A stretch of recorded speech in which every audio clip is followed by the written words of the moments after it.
La Razón Plus presenta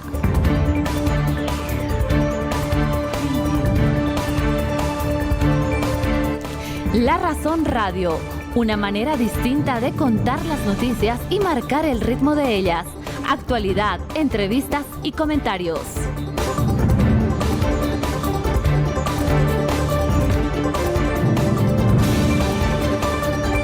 Con ustedes, Rubén Atahuichi y Antonio Dalense.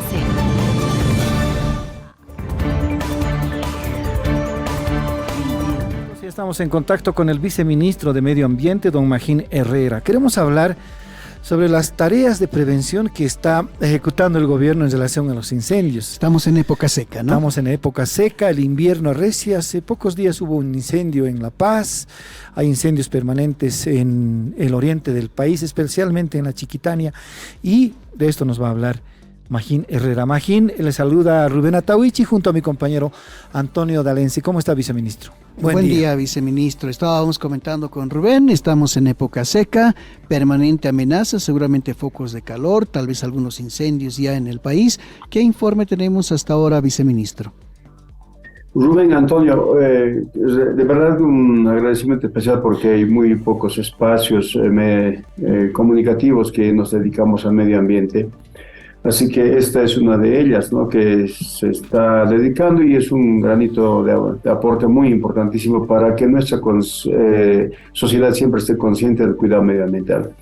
Estamos efectivamente en una temporada bastante seca en Bolivia y en la región sudamericana, quizá la mayor parte, pero lo que nos interesa es Bolivia. La parte altiplánica está sin lluvias.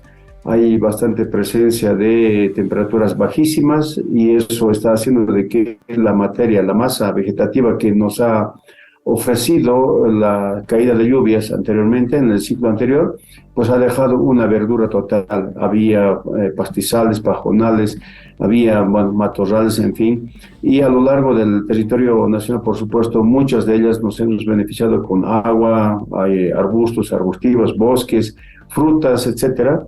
Pero cuando ya no hay lluvias, esto nos tiene que preocupar. ¿Por qué? Porque no solamente la escasez de lluvia, sino que también es susceptible a que ocurran algunos incendios por malos manejos del fuego que pudiera ser parte de algunas personas, no siempre por la irresponsabilidad, en algunos casos sí por la irresponsabilidad, en otros casos son provocados y en otros casos porque la práctica de la agricultura, la práctica de la ganadería todavía es parte de el manejo del fuego. Muchos rastrojos, las parcelas, rastrojos se llaman montones de hierbas o pedazos de hierbas que están amontonados, entonces ellos tienen que desaparecer para que el suelo sea absolutamente plano y de tal modo que además el suelo sea bastante mullido. Entonces, allá la agricultura va a ofrecernos una buena productividad, así que para tener esta práctica mucha gente utiliza el fuego. Hasta el día de ayer tenemos monitoreando casi cada 4 horas, monitoreando el comportamiento de los focos de calor. Tenemos 2.333 focos de calor en todo el territorio nacional, obviamente con muchas particularidades. O sea, mucha diferencia. En Santa Cruz Mayor, en el Beni también tenemos, en Cochabamba, etcétera. Lo que no quiere decir que focos de calor es lo mismo que incendios. Entonces, este uso de las terminologías, el manejo de terminologías también tiene que ser parte de nuestra comunicación horizontal, comunicación oportuna, información adecuada. Eso queríamos preguntarle. Ahora, ¿hay incendios que han sido reportados más allá de los focos de calor, viceministro? ¿Y cuál sería, viceministro, la diferencia entre un foco de calor y un incendio? Bueno, trabajamos con 4 satélites. El Ministerio de Medio Ambiente y Agua ha diseñado un sistema de información y monitoreo de bosques que prácticamente está en el Google. Y si nosotros entramos en el Google, pues prácticamente podemos observar cualquier celular, cualquier computadora, es posible que vaya a buscar, a localizar SIMB. En este momento estoy haciendo ese pequeño ejercicio. Permítame, por favor, aquí localizarlo y este es el mapa como se va observando. Ese es justamente lo que nos ofrece, ¿no? Entonces, Sí. Ahí está. Y ahí sí lo estamos viendo. La pestaña naranja es la que nos va a ofrecer, la pestaña naranja, si usted aprieta, nos va a ofrecer, por ejemplo, la desagregación, la observación de los focos de calor o incendios que ocurriese por municipio, por área protegida, bueno, por diferentes ecosistemas en todo el territorio nacional. Entonces, ¿cuál es la diferencia entre un foco de calor y un incendio? La temperatura normal oscila obviamente en el altiplano, es diferente que en el oriente, y esto está captado por sensores, así que aquella temperatura que registrase mayor aproximadamente entre los 90 a 100 grados de temperatura va a ser receptado por el satélite como foco de calor. Aquello que esté por debajo obviamente no registra, entonces es como que el ambiente es parte del ambiente, más o menos eso es lo que interpreta nuestro satélite, y esa es la que nos da la oportunidad para decir cuántos focos de calores tenemos por día. Acéptenle por favor, eso gusta precisamente 6. Sí, ya usted sabe manejar muy bien, qué genial. Y esta es la que nos puede ir ofreciendo. Además, en este observatorio, en este sistema de información y monitoreo de bosques, tenemos las conexiones de las vías.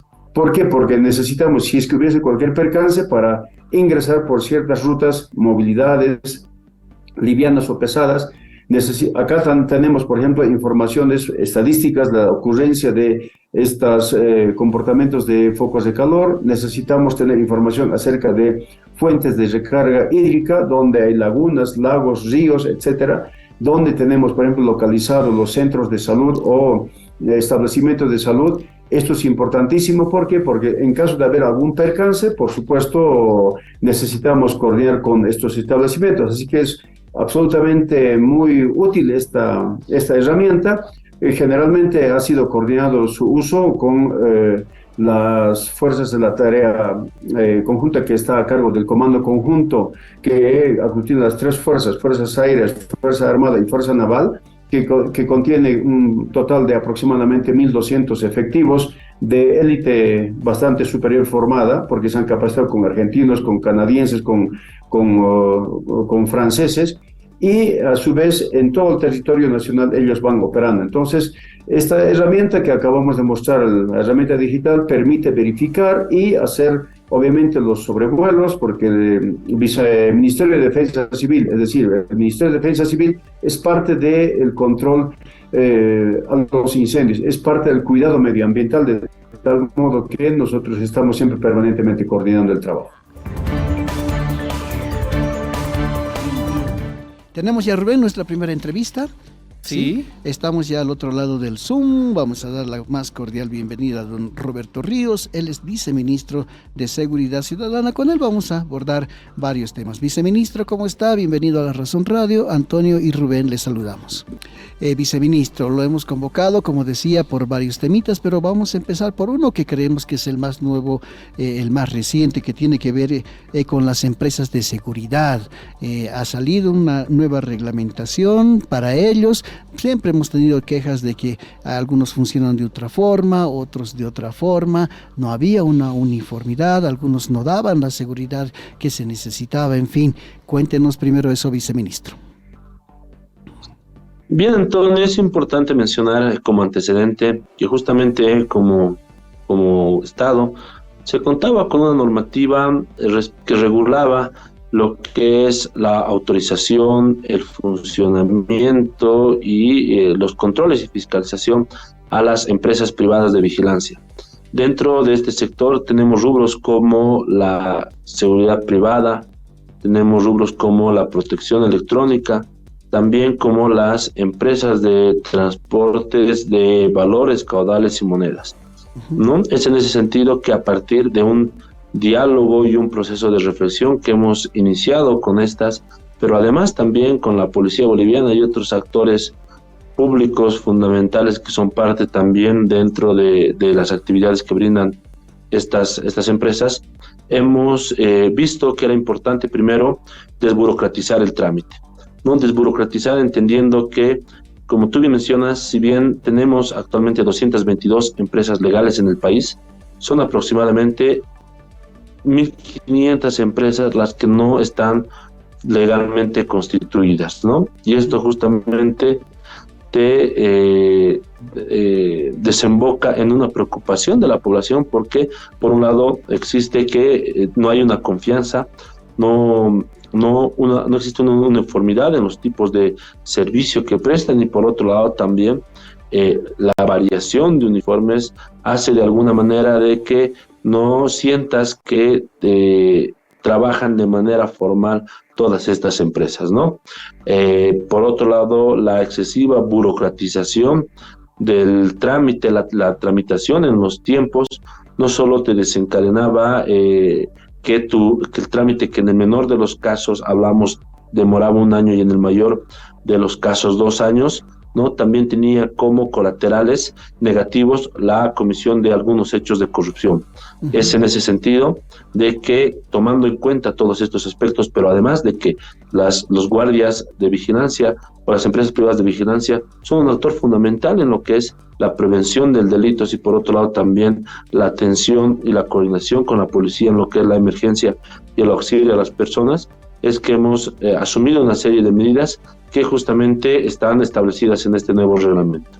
¿Podemos detallar, viceministro, cuáles son estas nuevas medidas, por favor? Bien, la primera es que reducimos los tiempos sustancialmente, ¿no? De un trámite que duraba de 1 a 2 años, ahora lo hemos reducido aproximadamente a 40 días hábiles. Esto gracias a un sistema digital que hemos implementado, el Estado Digital 5 del Ministerio de Gobierno, que corresponde a las empresas privadas de vigilancia, ¿no? Ya el trámite es en su 80% totalmente digital. Sí existe una documentación que por fines de verificación debe ser presentada de manera física, sin embargo ya la tramitación es todo de manera digital, lo cual permite reducir drásticamente los tiempos, pero además también los requisitos que deben presentar. Hablamos que eran aproximadamente 30 los requisitos que tenían que presentar, ahora hemos reducido a 6 los requisitos fundamentales, y el llenado de unos formularios que corresponden a alimentario con lo que cuentan, tanto de motorizados como de activos, así también el listado de personal. Esto que es tan importante porque ya el sistema permite que contar con información respecto a los antecedentes policiales, judiciales o de violencia que tienen los guardias, pero además también las altas y bajas. Las bajas principalmente orientadas a que si un guardia ha sido despedido de la empresa A por estar relacionado a la comisión de algún delito o está siendo investigado por esto, pueda reportar en el sistema, y cuando la empresa B quiera contratarlo, ya automáticamente le salta esta alerta a fin de que no contrate este personal. Y obviamente el sistema también tiene estos filtros de seguridad que no va a permitir que personas que estén relacionadas a delitos trabajen o brinden este tipo de servicios. Tenemos que ver de que sean idóneos, pero además también dentro de los cambios está la capacitación orientada a que los guardias o los vigilantes verificados ahora tengan esas habilidades, esas destrezas que requiere en el desempeño de sus funciones. Un importante avance que hemos tenido, que saludamos también esta medida, que ha sido coordinada y consensuada con los actores, es que hemos logrado uniformar a todos los vigilantes de nuestro país. Como ustedes podían apreciar en pantallas, todos a partir del mes de diciembre van a tener el mismo uniforme, pero además también van a tener los logos correspondientes a la empresa a la cual brindan su servicio, pero así también los códigos que corresponden a nuestro país, al código de la empresa y al código del vigilante, ¿no? Que justamente nos va a permitir no solo mejorar la sensación de seguridad respecto a que la población, cuando vea a un guardia y lo ve identificado, diga, este es un guardia que ha cumplido con todos los requisitos, sino también nos va a permitir generar una formalidad en todas estas empresas que son ilegales, pero que a partir de esta normativa los controles van a ser más estrictos, pero además se eliminan las barreras para que estos puedan tramitar su autorización a fin también de que puedan cumplir, de que puedan brindar un servicio de acuerdo a lo que establece la normativa. Viceministro, quiere decir ahora que estas más de 1.500 empresas ilegales, esta es la oportunidad para que se legalicen y, digamos, si ya tenían un trámite en curso que estaba por ahí un poco demorado, pueden retomarlo ya a través de esta nueva forma que están proponiendo. La normativa justamente que entra en vigencia a partir del 1 de agosto establecen ciertos periodos de implementación, ¿no? Te comentaba en el caso de los uniformes que tienen 4 meses para poder implementar las empresas, es decir, a partir del mes de diciembre ya todos los vigilantes deben estar uniformados. Por otro lado, respecto a las empresas que ya cuentan con una autorización vigente, tienen el plazo de 3 meses para poder suspender al sistema toda la información que así se requiere. Y en el caso justamente de nuevos emprendimientos o estas empresas que están funcionando de manera ilegal, lo primero que deben hacer es cortar ese servicio, es a partir del 1 de agosto llenar sus trámites. Ellos ya van a poder verificar cómo ha reducido drásticamente el tiempo, pero además van a poder hacer seguimiento en línea a los trámites que han presentado, y a partir de esto ya van a poder brindar un servicio formal a la ciudadanía, porque además, Antonio, el sistema va a permitir que la ciudadanía acceda a cierta información, como los guardias, vamos a tener georreferenciado, el sistema cuenta ya con este beneficio que se tiene georreferenciado, dónde están distribuidos los guardias, los vigilantes verificados, pero además a qué empresa pertenecen.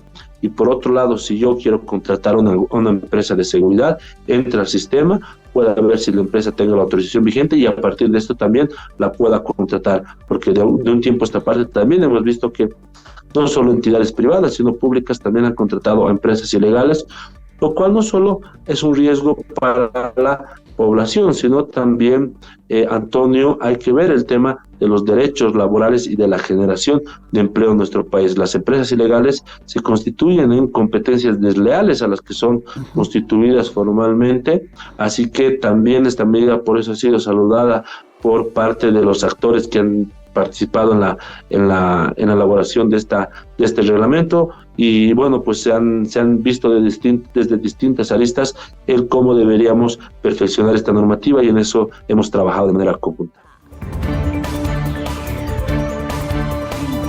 Vamos a nuestra siguiente entrevista, Rubén. Sí, ya tenemos el contacto, entonces estamos con César Siles Bazán, él es viceministro de Justicia y Derechos Fundamentales. Le vamos a dar la más cordial bienvenida. Viceministro, ¿cómo está? Antonio y Rubén le saludamos. Bienvenido a La Razón Radio.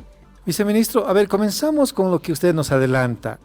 En las últimas semanas ha generado mucha polémica, mucha repercusión política, la vigilia de parte de la señora Amparo Carvajal, quien es señalada de no haber dicho nada durante las masacres de Sacaba y Sencata, de haber apoyado una eventual liberación de militares y policías vinculados con los casos de 2019 y de haber dicho resistencia necesaria a la resistencia juvenil Cochala.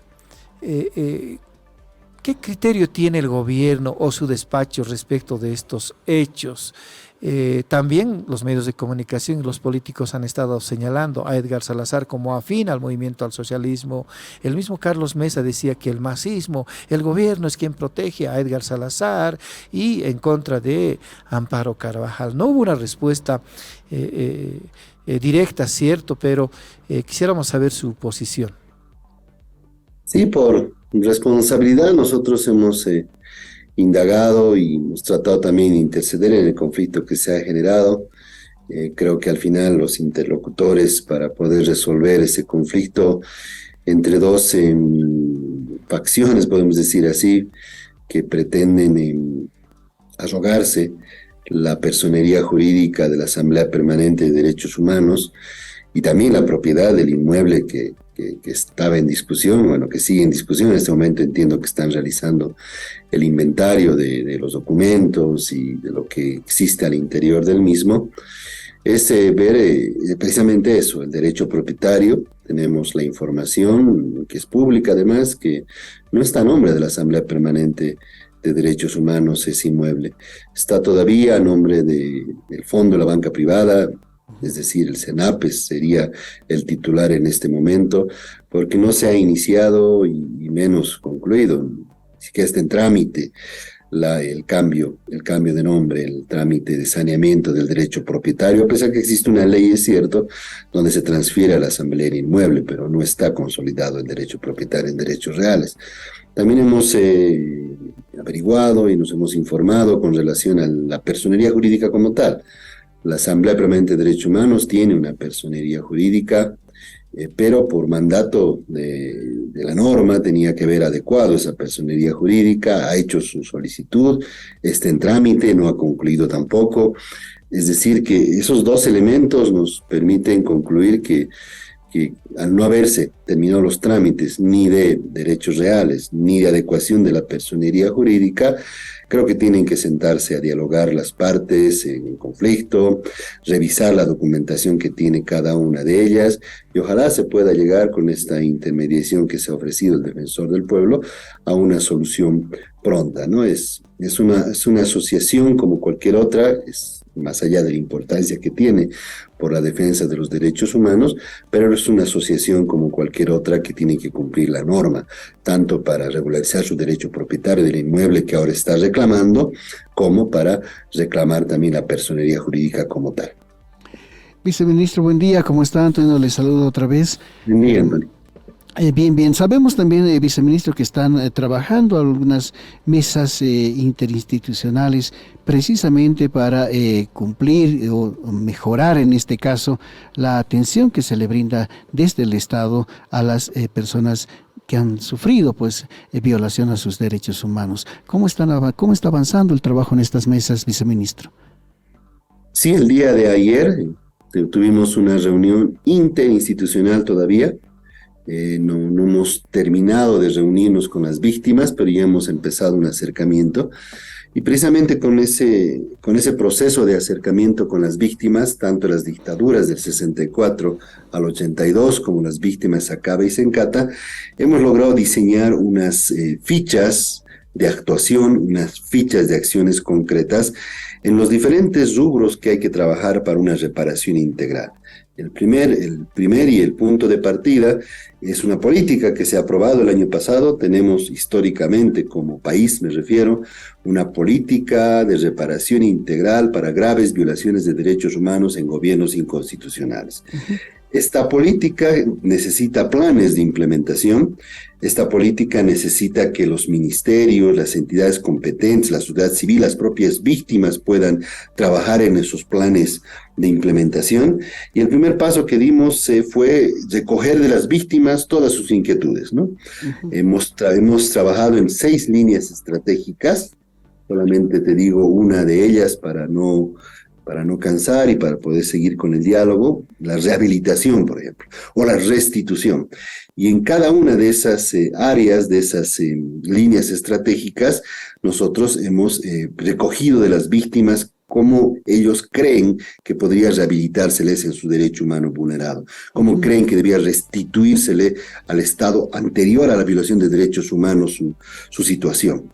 Y hemos obtenido unas fichas que las hemos compartido ayer con las instituciones, con el Ministerio de Salud, el Ministerio de Trabajo, Ministerio de Economía, Planificación, con la Asamblea Legislativa, porque también se van a necesitar normas seguramente, y estamos en ese trabajo. Hemos terminado la reunión con el compromiso de revisar estas fichas que se han trabajado a partir de los requerimientos de las víctimas, con un plazo de un par de semanas, para poder tener claros ya cuáles serían los planes de implementación de la política de reparación integral.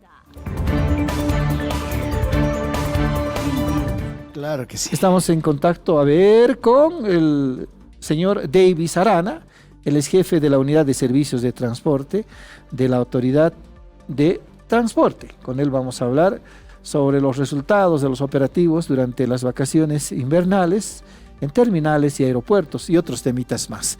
Buen día, Davis, les saludamos Rubén Atahuichi y Antonio Dalenzi. ¿Cómo está? Cuéntenos cómo le fue durante las vacaciones de invierno. Hemos visto las terminales llenas, también los aeropuertos llenos. ¿Cuáles han sido los operativos que han realizado y qué resultados tiene Davis? Bueno, como es de su conocimiento, ya el 23 de julio ha acabado las vacaciones invernales y por ende también el plan operativo que implementó la ATT cuidando a nuestra niñez. Como resultado de dicho plan operativo y entre las principales acciones por terminal, hemos tenido una cantidad de 1.271 acciones a nivel nacional en 14 terminales. Asimismo, comentarles que entre las principales infracciones hemos tenido menores de edad sin permiso que pretendían viajar, esto en una cantidad de 609, incumplimientos de horario en una cantidad de 410, equipajes en pasillos también se han registrado, esto por 172 reclamos, y también cobros por encima de las tarifas en 44. Tenemos como número menor también a las prestaciones ilegales por parte de operadores que no contaban con tarjetas de operaciones o que los mismos no tenían su tarjeta de operaciones vigente. Esto en 29 casos y entre otros 7 casos que no tienen mayor relevancia. En el tema del sector aéreo también hemos registrado una cantidad de 403 acciones por aeropuerto. Esto, entre los principales, podríamos mencionar, por ejemplo, la mala atención a los usuarios, que han sido 278 acciones que se han realizado al respecto, problemas con los vuelos, entre demoras y cancelaciones, que han habido 77 durante todo este periodo, entre el 30 de junio y el 23 de julio, también problemas con el equipaje, por 41 casos, y problemas con boletos, como sean registros, compras, algunas sobreventas, cancelaciones, reservas, negativa devolución, tal vez en descuentos, por 34 casos. Esos son los datos que podía comentarle. En el aeropuerto, por ejemplo, la mayoría de los casos se han registrado en el aeropuerto de Viru. Después sigue Jorge Wilstermann y la ciudad del Alto. Y como último lugar en el cual se han registrado en mayoría los casos, tenemos al aeropuerto Capitán Oriel Lea Plaza de la ciudad de Tarija. Davis, ¿y esta cuantificación también se hizo por empresa? Podríamos decir, en el caso del transporte terrestre, ¿cuál es la empresa que más reclamos ha recibido? Lo mismo en el transporte aéreo, ¿se puede hacer ese ejercicio?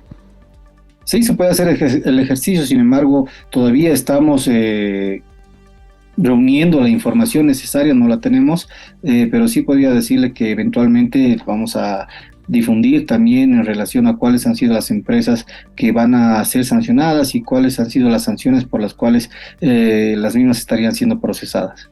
Ahora dígame entonces, Davis, ¿cuáles son las sanciones? Por ejemplo, en el caso de una línea aérea que no haya cumplido con el itinerario, con los horarios, por ejemplo, o que haya tenido que suspender algún vuelo, ¿en qué medidas están las sanciones?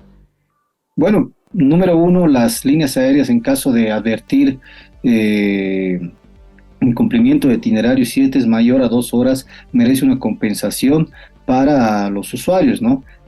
Alimentación, una bebida, una llamada telefónica, etcétera, y las compensaciones que corresponden van elevándose de acuerdo a la situación que vaya atravesando los usuarios.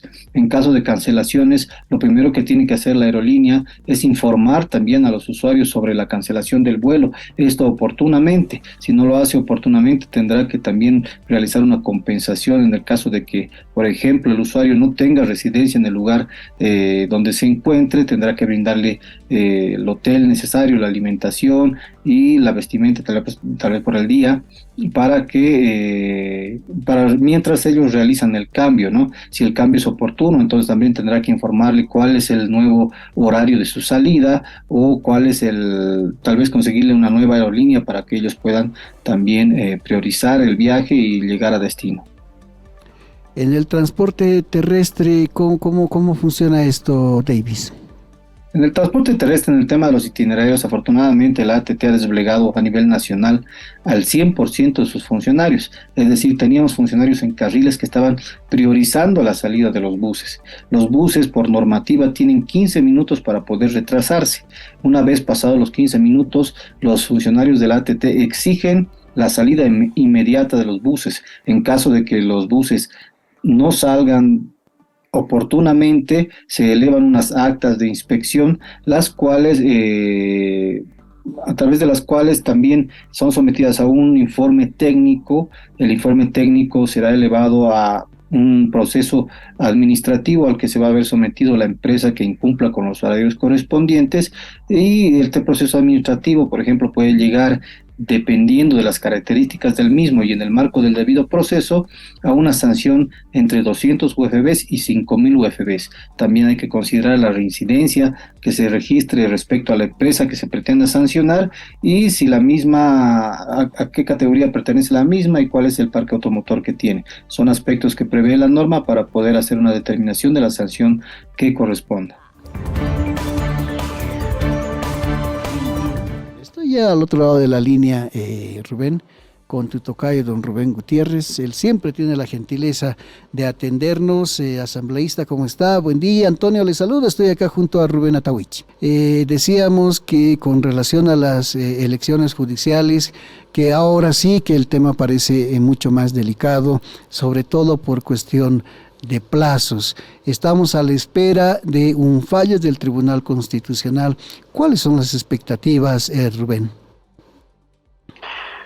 Sí, nosotros estamos muy preocupados, tomando en cuenta de que los plazos se van acortando cada día que pasa, cada semana que pasa, pero este plazo y el avance del tiempo no es atribuible a la Asamblea Legislativa Plurinacional, menos a la Comisión Mixta de Constitución, a la Comisión Mixta de Justicia Plural de la Asamblea, sino que depende pues de liberar este plazo de una vez de que se genere certidumbre al Tribunal Constitucional Plurinacional, habida cuenta de que está pendiente un recurso o más bien una acción abstracta de inconstitucionalidad que debe responder o más bien debe fallar en el fondo. Y bueno, ojalá que en los siguientes días, hasta esta semana o hasta el 2 de agosto, que sería la próxima semana, estamos hablando a una semana estamos, ¿no?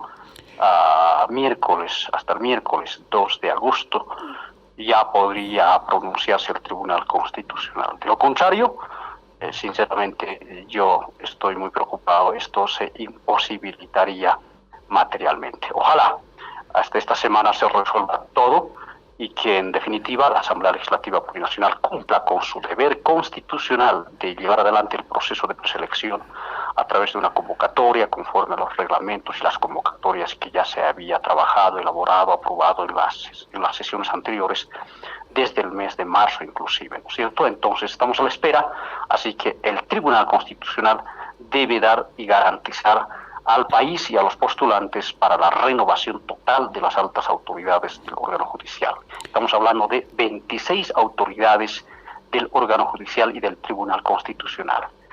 23 magistrados y magistradas y 3 consejeros de la magistratura. Así que no hay otra opción.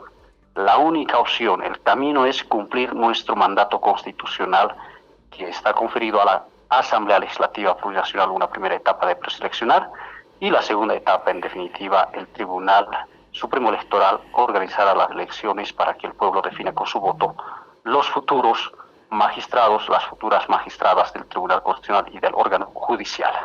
Senador, en una entrevista que le hicimos a la vocal del Tribunal Electoral, a la señora Dina Chuquimia, ella nos decía que de repente el Tribunal Constitucional debería tratar este caso como caso de Estado, como prioridad nacional. Sin embargo, nada de eso ha ocurrido. ¿Qué piensa usted, más allá de que el tribunal esté en sus plazos, pero tal vez, dada la premura, hubiera tenido otro accionar? ¿Qué piensa usted, senador? ¿Qué puede haber detrás o no tiene ningún tipo de reparos? No sé, cuéntenos eso también, porque ya nos dice bien claro, está muy preocupado. Todos estamos preocupados, senador. Sí, nosotros cuantas veces hemos solicitado, hablo como miembro de la Asamblea Legislativa Plurinacional, y también nos hemos pronunciado a través de diferentes memoriales, porque esto maneja vicepresidencia, es decir, presidencia de la Asamblea Legislativa Plurinacional. Inclusive se ha pedido de que se pueda levantar la medida cautelar para que la Asamblea pueda seguir avanzando su trabajo en el proceso de preselección, o por lo menos las primeras etapas, como es la recepción de postulaciones y la revisión de los documentos habilitantes. Pero no concedieron, no nos hicieron caso. Entendemos que se hizo bastantes representaciones, requerimientos, audiencias, se intentó, inclusive mientras se estudie o se resuelva en el fondo esta acción abstracta de inconstitucionalidad.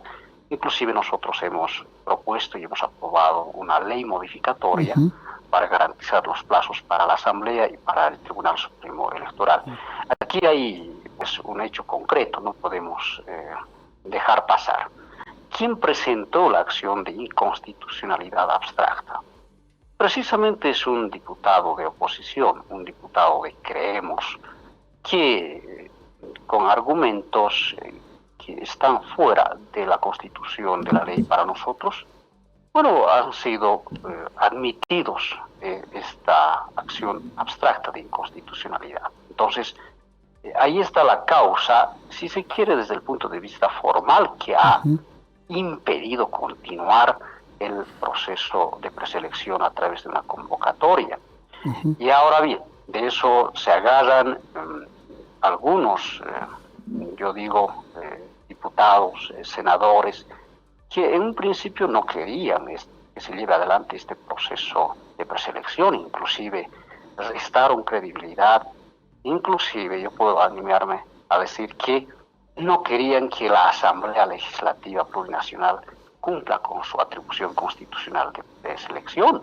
Es más, querían otorgar esta facultad de la preselección, de la evaluación meritocrática a otra entidad, a otro ente supra o al margen de la Constitución, al margen de la Asamblea Legislativa Plurinacional.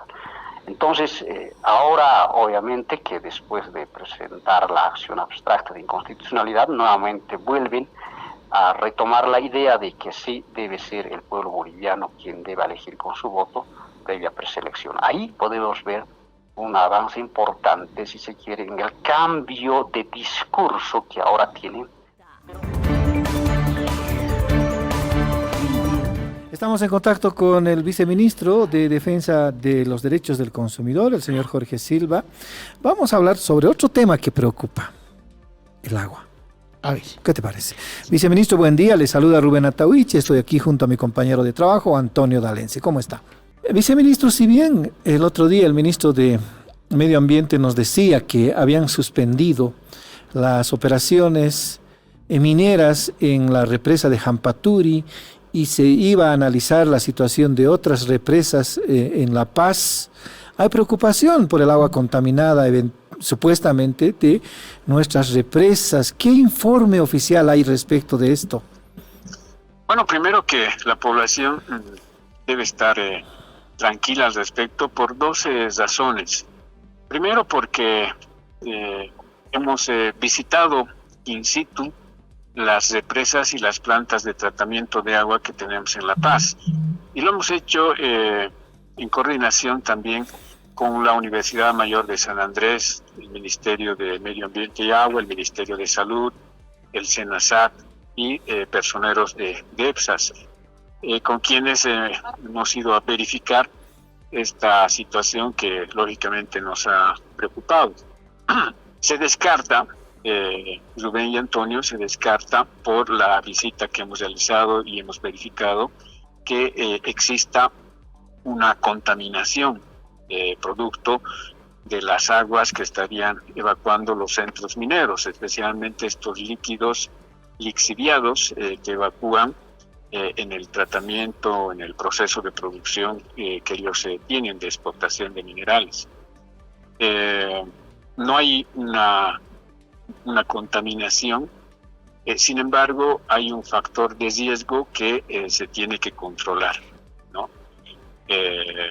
Debido a que hemos visto que en Chuqueguillo hay un centro minero que está operando y que tiene sus piscinas de lixiviados muy cerca de una afluente de agua que abastece la represa. Por lo tanto, en ese caso sí se han tomado apunte, porque ese sí puede ser un factor de riesgo. Actualmente no hay un contacto directo de estos líquidos con las aguas que llegan a la represa. Para ese efecto es que se ha solicitado un informe a la JAM, como también a la gobernación, para determinar qué qué licencia de funcionamiento tienen, cuáles son las fichas ambientales que se han otorgado y si la gobernación está cumpliendo el control de monitoreo periódico que debe realizar sobre este aspecto. Por una parte. Por otra parte, también la Universidad INLASA han tomado, y el Ministerio de Salud han tomado las muestras de este líquido elemento en las diferentes represas y también en las plantas de tratamiento para realizar estudios microbiológicos que nos permitan conocer si el agua que estamos consumiendo tiene alguna carga microbiológica que pueda ser afectiva al consumo de este líquido elemento. Los informes que hemos obtenido por parte de INLASA y de EFSAS dan a conocer que el agua que estamos consumiendo en La Paz está dentro de los estándares permitidos por norma, es decir, de que sí es recomendable para el consumo humano. Por lo tanto, vamos a continuar trabajando en ese sentido, ya con análisis además de estas otras muestras que han tomado tanto la universidad como las otras instituciones. Este va a ser un trabajo permanente a fin de garantizar a la población paceña que el agua que estamos consumiendo es de calidad. En ese sentido es que se ha conformado este Comité Interinstitucional de Control de Calidad del Agua, en la cual participa, reitero, el Ministerio de Salud, el Ministerio de Medio Ambiente y Agua, EFSAS como principal administrador y suministrador del agua potable, INLASA, que es la institución que se encarga de realizar estudios y análisis microbiológicos, y también la Universidad Mayor de San Andrés, que tienen 8 facultades en las cuales hay laboratorios que ellos nos van a permitir además detectar no solamente el agua que está saliendo de los grifos en los domicilios, sino determinar la calidad de agua de las principales afluentes que tienen las represas, del agua que está saliendo de las plantas de tratamiento, ¿no?, del sistema de distribución de esta agua. Entonces va a ser un trabajo estructural que se está llevando adelante. Estimamos que la próxima reunión, que es la próxima semana, ya vamos a tener los primeros resultados de estos estudios y análisis que se están realizando a través de las muestras que se han tomado. Viceministro, no sé si ha visto en redes sociales fotografías de la laguna de Milluni, cuyos alrededores pueden mostrar aparentemente restos de copagira. ¿Hay información en relación a esto? ¿Se puede descartar de que se trata de copagira? Sí, lo que sucede es que hay diferentes elementos en las represas, que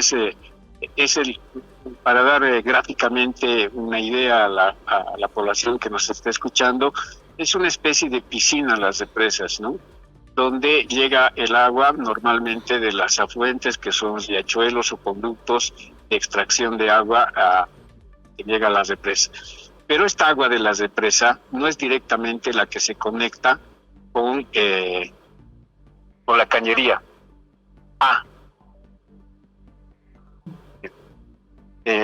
Entonces, esta agua que está llegando de la represa pasa a una planta de tratamiento, y en esta planta de tratamiento es la que se realizan los estudios microbiológicos, y es recién el agua que sale de la planta de tratamiento que va a ser distribuida a los domicilios. Por lo tanto, se descarta cualquier grado de contaminación que pueda tener las aguas que llegan a las represas, porque luego, reitero, pasan a plantas de tratamiento donde la tecnología que está implementando EFSA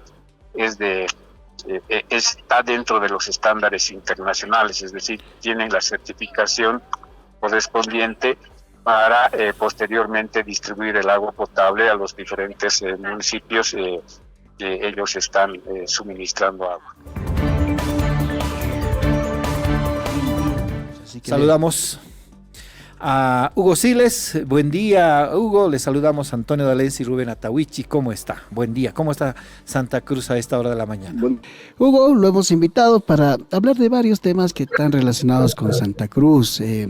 Me gustaría comenzar por el Banco Fácil. Lo habíamos visto esta mañana con Rubén en el inicio del programa. Este nuevo dato que ha surgido de un crédito que le entregó el Banco Fácil por 112 millones de bolivianos, siendo que era ya una cooperativa no sujeto de crédito, teniendo calificaciones de riesgo bastante bajas. En fin, todo eso está ocurriendo en el Banco Fácil y en este caso relacionado con Cotas. Hugo, ¿qué nos puede decir sobre Cotas, la situación actual, cómo ha cambiado la relación con el Banco Fácil, la relación con las élites cruceñas? ¿Qué análisis tiene sobre esto, Hugo? Otra vez, bienvenido, buen día. Sí, mire, cada día se descubre estos hechos de desfalco de créditos vinculados, créditos irregulares que tuvo esta exentidad financiera Fácil con relación a diferentes créditos, a instituciones, a empresas, a particulares. Y claro, en este caso sorprende el hecho de que se haya facilitado un crédito de manera tan observada, porque esto ya fue observado en su momento por la ASFI, por el nivel de endeudamiento y la muy poca capacidad de pago de recursos y garantías que tenía Cotas en ese momento.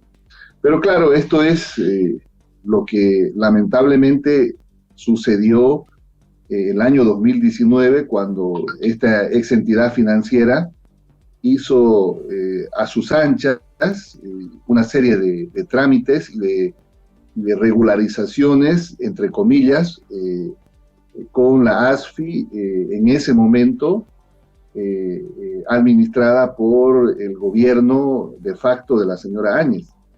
En ese contexto, pues, la observancia de estos créditos que salta a la vista hoy, resulta vergonzoso el hecho de que se hayan destinado recursos de manera tan discrecional, tan facilitada. Claro, Cotas ya venía arrastrando una difícil situación interna. Recordemos que el año 2019 también se tuvo un escándalo público por un desfalco, una situación irregular con un programa, cuotas en cuotas, que se llamaba. Son algo más de 7 millones de dólares que se descubrió como una estafa, un desfalco. Fueron incluso cautelados, procesados, encarcelados los responsables. Y en ese contexto, pues, es muy difícil que Cotas, luego de salir de esa situación, haya podido acceder a un crédito en condiciones normales. Hubiera sido muy difícil. Claro que como esta entidad financiera Fácil estaba generando una serie de procesos de reproducción patrimonial, etcétera. Entonces, seguramente que esto se facilitó. Es vergonzoso esto porque al margen de que las cooperativas son reguladas por una autoridad de fiscalización y control de cooperativas, la AFCO, más allá de que todas estas fiscalizaciones y control se hacen a las auditorías y los registros contables, etcétera, lo que no ha habido, y eso hay que reconocerlo, no ha habido en los últimos años, es una fiscalización de las entidades legislativas, porque precisamente en Cotas, como de alguna manera es una cooperativa que forma parte de la institucionalidad cruceña, así entre comillas, y que obviamente está manejada por poderes ocultos que se denominan logias, ya no son tan ocultos, pero todos saben perfectamente que las logias cruceñas son las que manejan las cooperativas.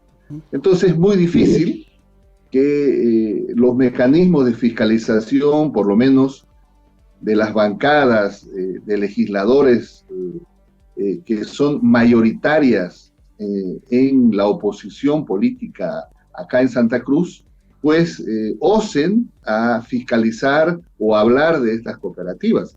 En el caso de Cotas específico, son alrededor de 11 meses, casi un año, donde los trabajadores no reciben su salario, pero difícilmente estos temas, si no es que algunos medios de comunicación de Occidente lo toman, que no hay ningún nivel de fiscalización de las entidades legislativas, que mayoritariamente son de la oposición política acá en Santa Cruz, y tampoco de los medios de comunicación locales, si no es que hay medios de comunicación de Occidente del país que se preocupan por estos temas.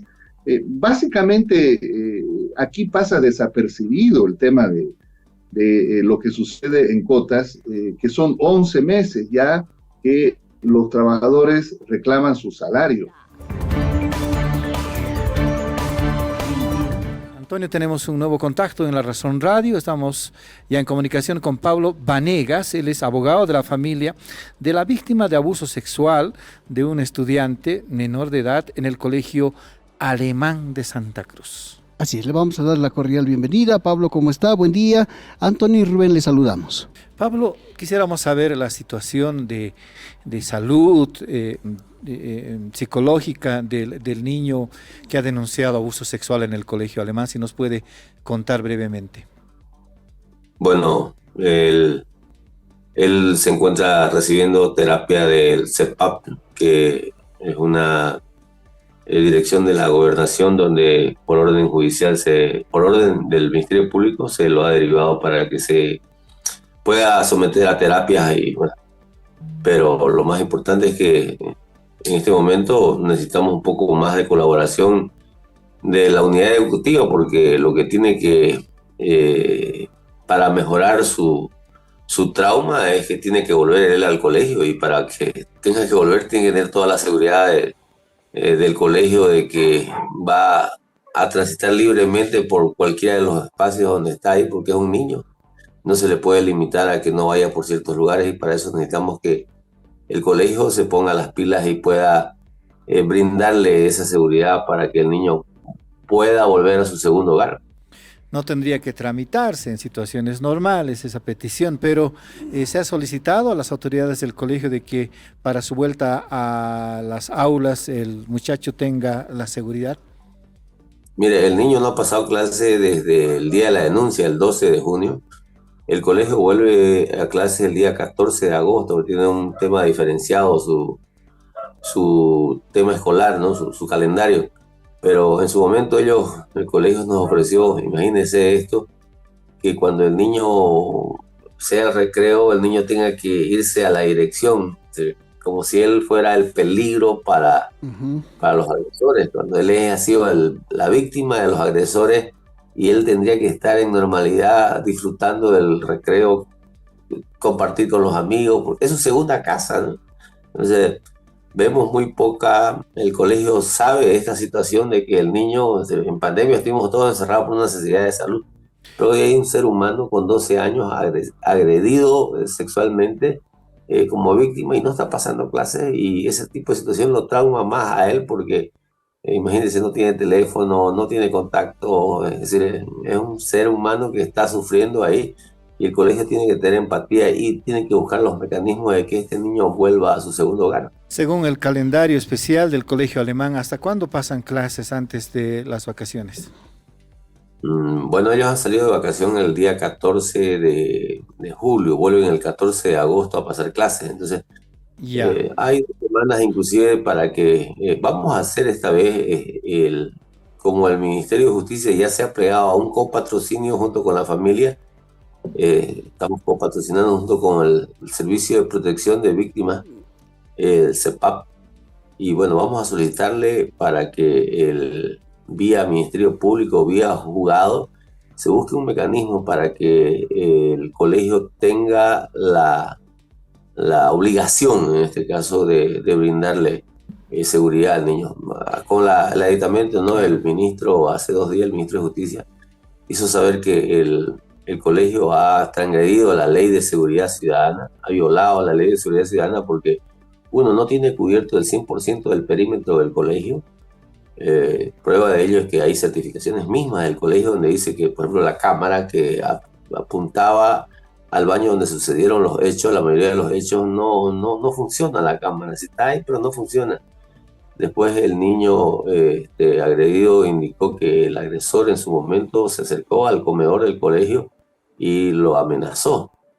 Y nosotros pedimos las cámaras, se le hizo el requerimiento y el colegio respondió que en esa área no tienen cámaras porque es una construcción que data de hace 2 años. Es decir, siguen transgrediendo la norma de seguridad ciudadana que establece que el perímetro de toda unidad educativa tiene que estar cubierto en 100% y que las cámaras tengan que tener mínimo un guardado de 12 meses, y esa situación tampoco cumple con la norma de la ley de seguridad ciudadana, porque nos han pasado cámaras solamente desde 14 de abril para la fecha, lo demás no existe. Entonces, hay una situación ahí que va a ser en su momento sancionada tanto por el Ministerio de Educación como por el Ministerio de Justicia. Pablo, desde que se hizo la denuncia, ¿cómo calificaría usted o qué tipo de ayuda cree que se ha recibido de parte del colegio? ¿Sí? Que si son las acciones más correctas y si en definitiva ustedes también han abierto algún tipo de proceso contra el colegio mismo. Bueno, el colegio mismo es decir, cuando uno habla como colegio, habla que hay una persona encargada, en este caso es el director. El director ha encubierto el tema de la investigación. ¿Por qué? Porque ellos recibieron un reporte de la psicóloga que tomó la declaración el mismo día que se hizo la denuncia, el día 12 de junio. Y la psicóloga dice que puso en conocimiento de su superior, que era la encargada de primaria, y después ese es el filtro para que vaya al director del colegio. Desde ese día el niño siempre identificó a su principal agresor. Después el colegio nunca presentó la denuncia. Nosotros hicimos la denuncia el mismo día que supimos de todos estos hechos, y el colegio después, cuando el director fue a declarar en su momento a la fiscalía, dijo que no lo hizo porque tenía un acuerdo de confidencialidad con los padres. Por Dios, nosotros hicimos la denuncia el mismo día y él como cabeza del colegio ha encubierto esta situación, porque si él se haya plegado inmediatamente, el autor principal, que ya fue señalado desde el primer día, no se hubiera escapado, ¿no? Ahora, abogado, justo eso le iba a preguntar. ¿Es una sola la persona? ¿Es único autor o es principal autor? ¿Y habría otros, por lo menos en calidad de cómplices, que también estarían implicados? El niño, cuando hace su primera declaración, y de las muchas a las que ha sido expuesto, imagínese, de las muchas, le digo, porque solamente él debería haber hecho una sola declaración. Así lo manda la ley, una sola. Entonces, él indicó ahí que su agresor, el principal, al que siempre reconoció, no usaba máscara. Las otras personas usaban una especie de barbijo que les cubría toda la cara o un tipo de mascarilla. Entonces, siempre reconoció a su principal agresor, y este agresor inclusive fue a amenazarlo al comedor. Entonces, como eran estudiantes, se empezó porque era justicia penal juvenil, pero en el transcurso de la investigación, o sí, como se le puede llamar investigación, algo que no avanza, ya se verificó que la persona, el principal agresor, era mayor de edad. Es más, se apersonó en su momento cuando se lo citó como testigo. Él dijo, bueno, no voy a ir porque tengo un viaje. Y esta persona había viajado con carnet de identidad el día 26 de junio, salió por Puerto Suárez y volvió el día 11 de abril con carnet de identidad. y el día 14 fue citado para que se presente el lunes 17 y él presentó un memorial indicando que él tenía un viaje programado hace 4 meses y que se iba a ir y que no sabía nada y que cualquier cosa de aquí a un mes lo citen. Entonces, pero verificando ya después de todos los aspectos y ante tanta presión que venía de más de un mes que él estaba identificado, ya recién el día de ayer el Ministerio Público ya ha ampliado la denuncia formalmente contra esta persona por el delito de violación previsto en el artículo 308 bis, es decir, hay un sinnúmero de aristas en el tema de abusos sexuales y por eso ya hay una investigación. Pero lo que más nos preocupa es que él en su momento se apersonó y dijo no voy a declarar, me estoy yendo de viaje. Y lo más preocupante del caso, es decir, la persona, como le dije hace rato, salió de Bolivia a Brasil con carnet de identidad, pero esta vez salió fuera de Bolivia vía aérea con pasaporte alemán. Estamos en contacto con Óscar Heredia, él es rector de la Universidad Mayor de San Andrés de La Paz. Estamos de fiesta este fin de semana, pero vamos a pedir al rector que nos explique en qué consiste esta celebración. Buen día, rector, le saludamos Antonio D'Alencia y Rubén Atahuichi. Gracias. ¿Cómo está? Buen día, Rubén, Antonio, un gusto de saludarnos. Aquí estamos por festejar y disfrutar de la alegría, de la música, de nuestra cultura, de nuestro baile, de nuestra música y la alegría que refleja la juventud, no solo la juventud cronológica, sino la juventud del corazón y de la mente, que creo que es lo más importante. Así es. Aquí están docentes, estudiantes y administrativos. Así es. La 34 entrada folclórica universitaria, que hace referencia a la autonomía universitaria, sin embargo, tiene algunas características diferenciadas durante la gestión rectoral que nosotros dirigimos. Primero, que hemos introducido en la entrada anterior el compromiso universitario de luchar contra todo tipo de violencia en primera instancia. En este año hemos introducido la Chachaguarmi, que significa para nosotros la misma oportunidad para todos, y lógicamente un equilibrio sobre la base de los principios éticos, valores morales y sociales, respetándonos uno cada uno. Y ahora en el tema de un estudio que hemos realizado con Rodríguez Bondois, el tema con respecto a las bebidas alcohólicas, son la mayoría adulteradas, que tienen tienen algún efecto negativo, especialmente a los jóvenes que beben ese tipo de bebidas. Sin embargo, el concepto nuestro es 0 bebidas en las entradas universitarias. Ha sucedido, ustedes han podido ver en la preentrada del día de la anterior semana, el día domingo, hemos terminado todos sanos y eso es bueno. Cuéntenos todo, a qué hora comienza la fiesta el sábado, lo que dice Rubén, cuántos grupos, a qué hora más o menos piensan terminar, cómo se va a hacer el control, cuéntenos todo el operativo, rector. Primero empieza a las 7 de la mañana, donde las autoridades estaremos ahí presentes para poder iniciar o inaugurar la 34 entrada folclórica universitaria.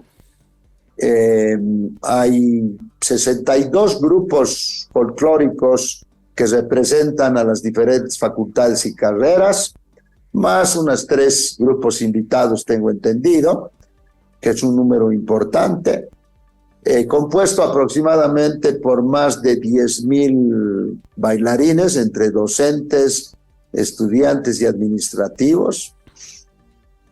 Y básicamente tenemos convenios con la municipalidad para que el guardia municipal tenga el control respectivo en sus áreas de competencia, 300 policías para que estén también asegurando que se desarrolle con tranquilidad, pero además tenemos miembros de la Comisión de Cultura del Honorable Consejo Universitario, que también van a cumplir su trabajo, van a hacer la evaluación, porque se hace una evaluación.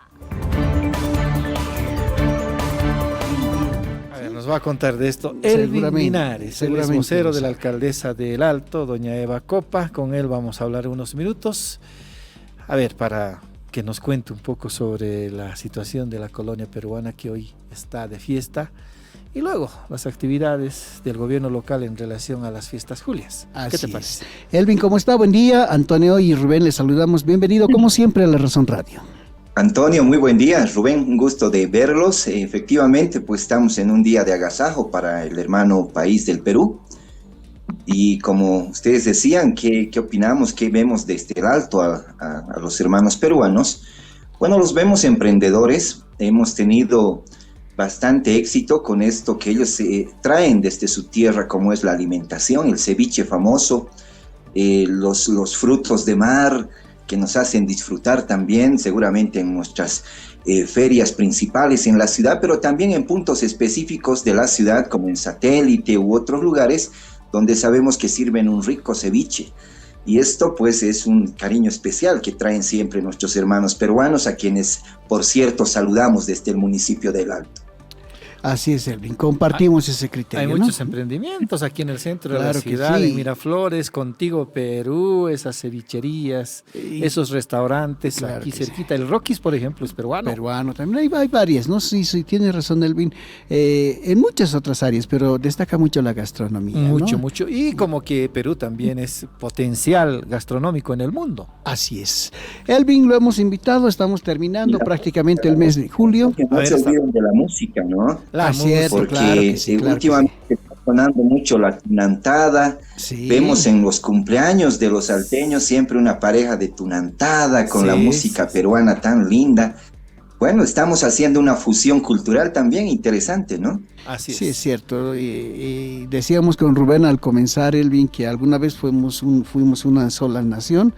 Fuimos un solo territorio y bueno, eso creo que nunca va a romperse, por más que unos tengan un nombre y los otros tengan otro nombre. Elvin, lo hemos convocado para, estamos terminando, decía ya, el mes de julio, el mes del departamento, el mes de la paz, y claro, en el Alto hemos tenido también hartas actividades. ¿Qué nuevas hemos tenido en el Alto, Elvin? Cuéntenos, por favor, en este mes del departamento.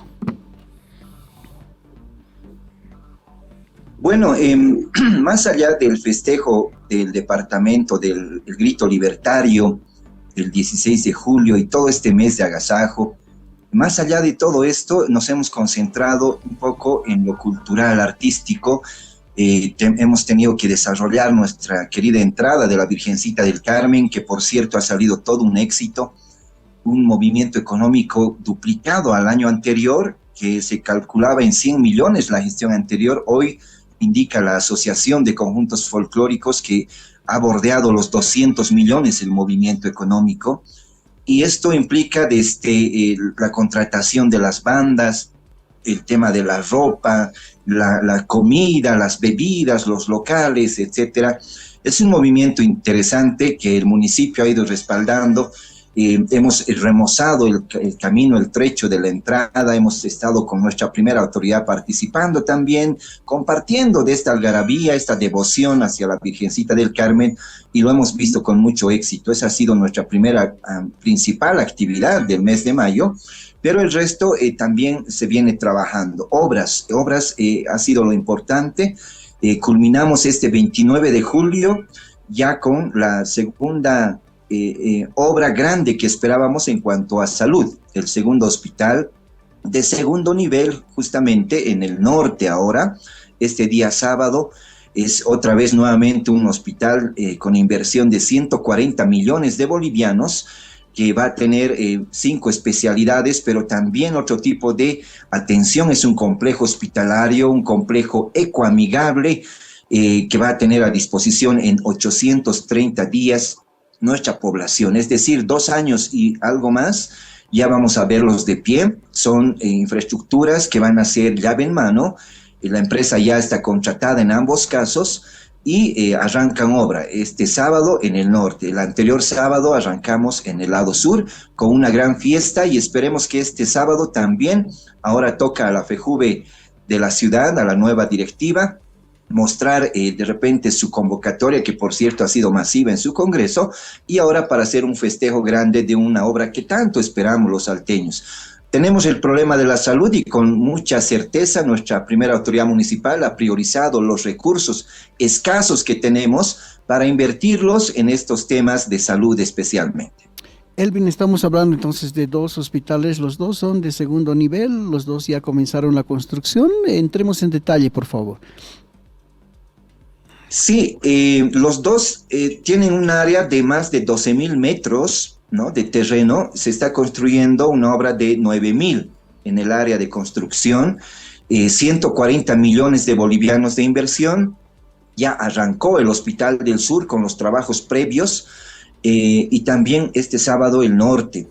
830 días para su ejecución, llave en mano, es decir, la empresa va a construir la infraestructura hospitalaria, pero también la va a equipar. A esto ya apuntan estos 140 millones de inversión, y hay en ambos casos ya contratado una empresa de supervisión también por 12 millones que tiene que controlar al hilo de repente todo lo que se vaya a ejecutar. Sí, tenemos una nueva entrevista. Sí, tenemos a nuestro siguiente entrevistado. Él es Luis Fernando Atanasio Fuentes, es director general ejecutivo del Servicio Plurinacional de Asistencia a las Víctimas CEPDAVI. ¿Por qué lo hemos convocado a Luis Fernando, amigos? Para darle continuidad al tema en el que estábamos ayer, de este abuso sexual que ha sufrido un niño en el Colegio Alemán de Santa Cruz. Sí, ante la negligencia, ante el lento avance de las investigaciones allá en Santa Cruz, el gobierno ha convocado a la familia y ha decidido sumarse al proceso, ser parte del proceso, ayudar a la familia. Precisamente de eso vamos a hablar ahora con Luis Fernando. ¿Cómo está, Luis Fernando? Antonio y Rubén, le saludamos. Bienvenido a La Razón Radio. Luis Fernando, lo primero es, ¿qué informe han recibido? Entendemos que se han reunido el gobierno con la familia de este niño afectado allá en el Colegio Alemán. ¿Cuál es el informe que han recibido? Y después cuéntenos también cómo va a ser la intervención, en este caso, del CEPDAVI, en este caso, y valga la redundancia. Bien, pues hace unos 3 días la familia se apersonó a dependencias del CEPDAVI, también ante el ministro de Justicia, y ha manifestado su preocupación en relación a esta investigación, que a criterio de ellos, y creo que de todos, ha existido cierta demora en relación a las diligencias y la prontitud con la que debería haberse tratado, además de observaciones en relación a la falta de cooperación por parte de este colegio, quienes no han remitido cámaras de seguridad, pues puesto que hace referencia a que no existiría, lo cual es una situación que llama también la atención. Han reclamado que ya preliminarmente se habría comunicado al área de psicología de este colegio, primero los hechos que se habrían suscitado y en segunda instancia la identidad de los posibles autores, aspecto que habría sido callado por parte de estos personeros. Entonces son ciertas acciones que creo que ameritan nomás evaluar y ameritan también pues tomar medidas al respecto. En ese entendido creo que ha existido un llamado de atención y también una reflexión por parte del ministro de Justicia, que creo que sí ha sido tomado en cuenta por parte del Ministerio Público, toda vez que hace 2 días ya han presentado de manera formal la ampliación de las investigaciones en contra del principal implicado, y también creo que a criterio ya personalísimo se ha solicitado lo que es la declinatoria de competencia, y que este caso pueda ser remitido a la justicia ordinaria, que, como le hacía referencia, considero es un aspecto muy importante dentro de esta investigación. Luis Fernando, ahora, ¿cómo va a ser ustedes van a copatrocinar este proceso? ¿Cuál va a ser la intervención directa en este caso? ¿Qué están pensando? Cuéntenos eso también, por favor. Nosotros estamos patrocinando a la madre del menor, quien ha solicitado nuestra intervención en nuestro servicio. Entonces, como CEPDAVI, nosotros tenemos 3 áreas importantes del desarrollo de nuestras actividades, que es el área social, el área psicológica y el área jurídica.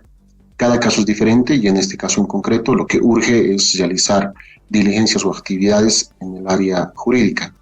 En ese entendido ya nos hemos aproximado, como te decía referencia, hemos promovido también a la par del Ministerio Público que este caso se remita a un proceso ordinario. ¿Por qué? Porque cuando un caso es investigado en el área de menores o justicia penal juvenil, existen muchas restricciones respecto al manejo de la información, a cómo encarar una investigación y el proceso. En cambio, el momento que este caso sea remitido a un proceso ordinario, porque estamos a la espera de la resolución de la juez, se va a esperar el día de hoy más. Si hasta el lunes no se tiene respuesta, ya pues nosotros también acudiremos o tomaremos alguna medida o alternativa para que esto pueda viabilizarse. Eso ya nos permitiría tomar otro tipo de alternativas en relación a esta persona, porque eso ya nos abre más posibilidades, porque ya solo estaría investigando como un adulto y no así como un menor. Ahora, no solamente es el acusado directo, el sospechoso, el que aparentemente está fuera del país con más de 18 años de edad, sino también otras personas vinculadas. En el mismo caso se habla, por ejemplo, de la negligencia, de la actuación del director del colegio alemán, además de la psicóloga. Su despacho va a instaurar tal vez un proceso contra estas otras personas que podrían resultar cómplices en el caso. Por lo pronto, nosotros estamos ciñéndonos a los directos responsables, ¿no? No olvidemos que en este caso son 5 personas involucradas, 4 menores de edad y el que ahora se encuentra fuera del país, que es mayor de edad. No nos podemos descuidar de esos otras 4 personas, porque también hay una que ha sido plenamente identificada. Sin embargo, por la situación en la que se encuentra, como se hacía referencia justamente a esa reserva en la información, no podemos adentrarnos mucho más en el tenor de expresar, digamos, o manifestar más al respecto. Sin embargo, también es evidente que se está, a la luz de estas investigaciones, se está identificando, lo que te hacía referencia, que sí ha existido algún grado de, no llamaría complicidad, tal vez un encubrimiento en relación a este hecho por parte de algunos personeros de este colegio. Si se logra acreditar este extremo, toda vez que los mismos ya deberían ser convocados también como testigos, tengo entendido que ya han sido convocados, hay que evaluar esas declaraciones y si se establece, criterio nuestro sí se podría establecer que estas personas han encubierto a los autores de este hecho, pues creo que debería ampliarse, pero el grado es diferente, no es complicidad, sería encubrimiento. Ahora, ¿hay personas señaladas o por lo menos sospechosas de encubrimiento en este caso? ¿Lo tiene apuntado su despacho? Por lo pronto, de manera formal no, pero claramente tú también lo identificabas, ¿no? Si se acredita que la psicóloga o el director tenían conocimiento de que este hecho había acontecido y sabían quiénes eran los autores. Segundo, que las cámaras de seguridad, no sé, habría ocurrido alguna situación anómala en este sentido, pues ahí no creo que no merita mayor análisis en relación a que eso se adecua a un delito de encubrimiento y también a una acción encubridora. Entonces, si fuera así, estaríamos en ese escenario. Y si no, pues ya será el Ministerio Público quien evalúe también esa situación. Estamos ya en esta parte cultural de La Razón Radio con 2 amigos, son parte integrante de la banda de rock boliviano Walkman. Estamos con Ela Mercado. Buen día, ¿cómo estás? Buenos días, Rubén. ¿Todo bien? ¿Todo un bien? poco frío, pero Hace excelente. frío, ¿no? También saludamos a nuestro amigo Gillo Díaz, la guitarra del conjunto paseño. ¿Cómo estás, Gillo? Bien, todo bien. Bienvenidos, nos alegra. Aunque siempre hubiera sido ideal que estuviéramos todos, los del grupo, 7 integrantes tiene, ¿no? Walkman. Bueno, ahora somos 8. ¿8? Sí. Entonces son 8. Pero bien, vamos a conocerlos aquí en La Razón Radio. Bienvenidos, pues. Muchas gracias. ¿Qué oferta nos tienen? Acaban de grabar su disco de 7 canciones. A ver si nos presenta. Bienvenido, Gillo. Bueno, estamos contentos de presentar un material grabado en vivo. Lo que pasa es que generalmente la producción nacional se caracteriza por tener discos en estudio y todo eso. Y la verdad es que ahora la tecnología ha sesgado muchas preguntas, entre ellas, cómo hacer las cosas de la manera más práctica. Sí. Y hemos decidido grabar un EP que es un formato de 7 canciones, es decir, no llega a ser un LP, pero no es un sencillo tampoco. Sí, pues. 7 canciones que en realidad resumen la trayectoria de la banda, pero el chiste de esto en realidad es presentar a esta señorita, sí, pues, como la nueva cantante de la banda.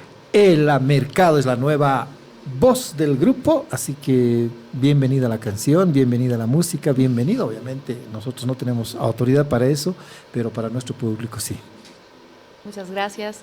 Ya estoy, en octubre voy a cumplir 1 año en la banda. Eso nos decías, ¿no? Sí, justamente, y el tiempo ha volado súper rápido. Es como que teníamos planes en realidad de empezar a trabajar más o menos por febrero en un disco nuevo, porque dijimos, febrero es época baja para el rock, ¿no? Como hay toda la movida del carnaval y la gente está en otra, pero sorprendentemente hemos estado con fechas todo el año.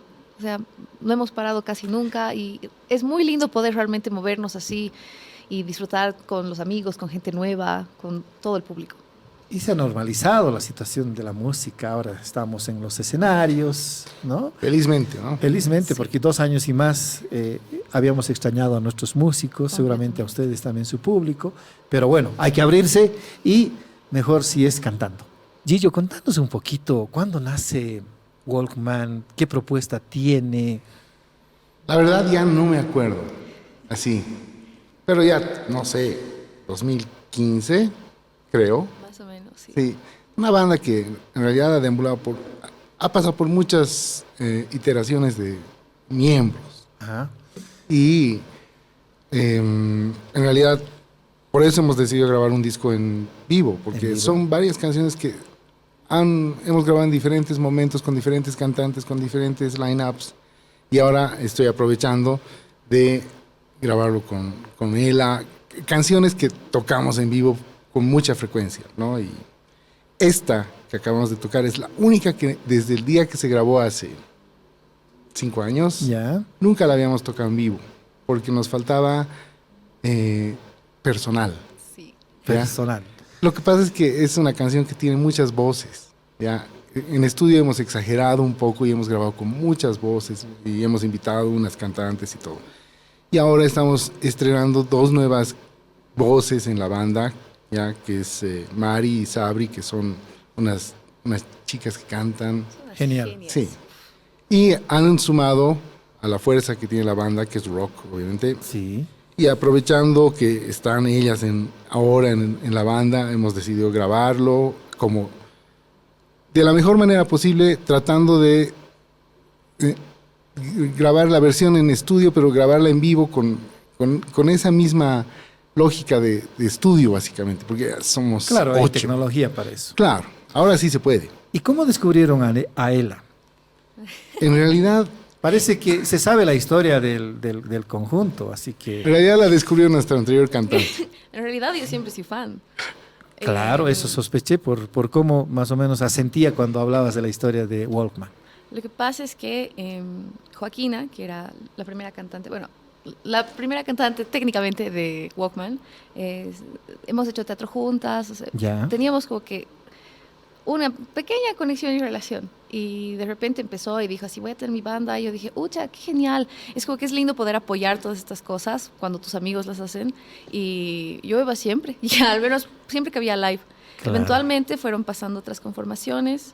Cero hate a las otras chicas, son muy talentosas, pero para mí la Jo era la cantante de Walkman. Y justo recién, así, me acuerdo que estaba en el supermercado y me he encontrado con Gillo. Y me dijo, eres una falluta, jamás vas a las presentaciones cuando te invito. Y yo he dicho, pucha, ahorita estoy sin tiempo, todo, pero te juro que voy a ir a esta, sí, la próxima te juro, te juro. Y fui. Y me encontré con Monse, que era justamente la cantante en ese momento, y hemos charlado, y me ha dicho, amiga, a ver si subes. Yo le dije, si el Gillo está de acuerdo, claro. Así. Y subí para cantar un tema. Y era básicamente como hacerle casting. Claro. Y bueno, Y 3 doritos después. 3 doritos después. ¿Imaginaste que ibas a estar ya en la banda? No, no realmente, o sea, ha sido algo súper, no sé, no soy mucho de creer en el destino y en esas cosas, pero todo se ha dado tan natural que creo que ha sido así el momento donde tenía que caer. Necesitábamos cantante y había una cantante ahí. Y me así parece bien, me encanta el registro que tiene y obviamente eso también ha debido convencer al grupo en general. No, es una gran cantante. Sí. Es una gran. No cabe duda. Felicidades. Sí. Comunicación Plus presentó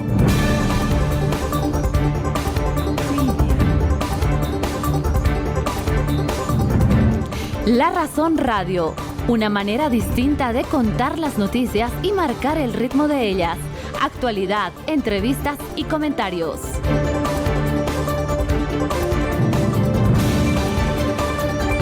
Estuvo con ustedes Rubén Atahuichi y Antonio Dalense.